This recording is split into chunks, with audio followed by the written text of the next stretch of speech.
Right, so on that note, I'm running in the Tough Guy event at the end of July, which involves a pretty nasty 6-mile cross-country run. There's also an infamous series of hills known as the slalom before you get to the assault course.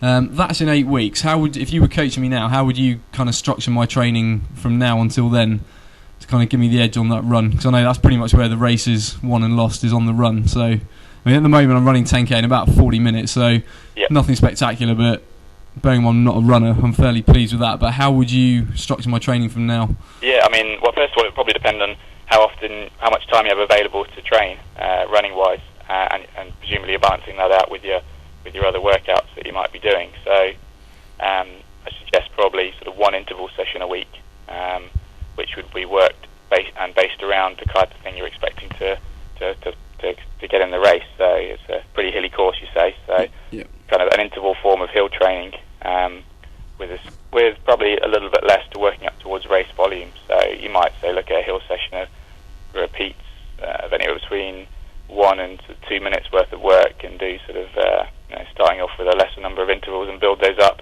over the coming weeks. That would be sort of one session that I would recommend.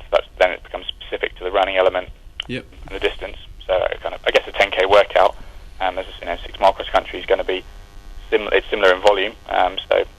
So the session would be similar to a 10k runner would do on the track, but you're making it specific by putting it on a hilly terrain or a more challenging course underfoot. You can still do obviously your conditioning workouts in there, but maybe have them not too close to conditioning in the gym, in your studio, whatever.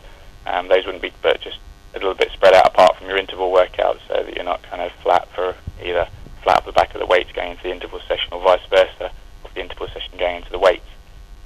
You might build up your volume of running in the early stages of the weeks, but obviously as you're not, say, a conventional your everyday runner, kind of you're doing other sports and things, you might substitute some of your running, your kind of a long aerobic endurance, if you like, with other forms of cardio, just so you're not kind of overdoing the kind of weight-bearing stuff. 8 weeks isn't very long, so you're not going to be able to manage the workloads that, say, an elite runner would.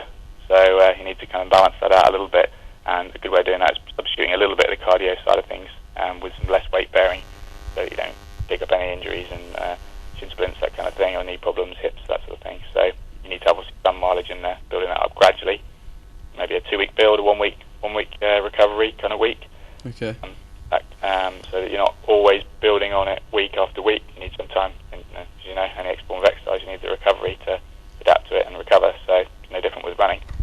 Okay, and what about strength work in that time? Because obviously I don't want to be knackering my legs out if I'm going to be doing hill sprints. Yeah, exactly. Well, that's it. I mean, you still want to keep that in there, because it's still going to be relevant. You still need the strength, particularly if it's on a hilly course. So kind of leg work in there that's very functional, but not too close, as I say, to the interval workout. The interval workout is going to be one of probably the most key sessions for developing your performance.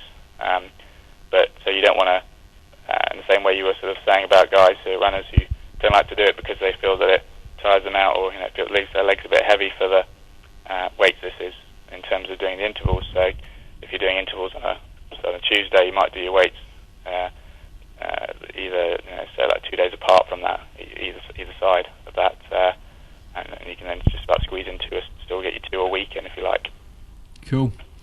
Right, well, I think you've pretty much answered all my questions. Can you tell everyone where they can find out a bit more about your training, sort of what you're up to, and obviously if they're in Guernsey, the services you offer? Although I know you're setting up a new online service soon. Can you tell us a bit more about that?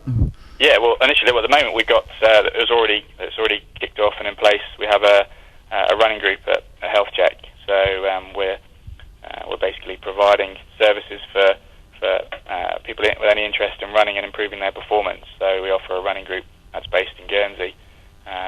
But part of that package, whilst they come to a weekly training session, which covers the interval side of things, we offer them coaching outside of that, electronically via email and so forth. And that's something we're going to perhaps look, not completely in place at this stage, but we can offer services that coaching from afar. So yeah, they can speak to us or get in contact with us at healthcheckuk.com if they're interested in that, or they can email me directly at Lee Merrien at healthcheckuk.com. So yeah, let's just give us a shout, really. Awesome. Okay, well, thanks a lot, Lee, and hopefully we'll hear a bit more from you soon. Cool. Thanks very much. Cheers, mate.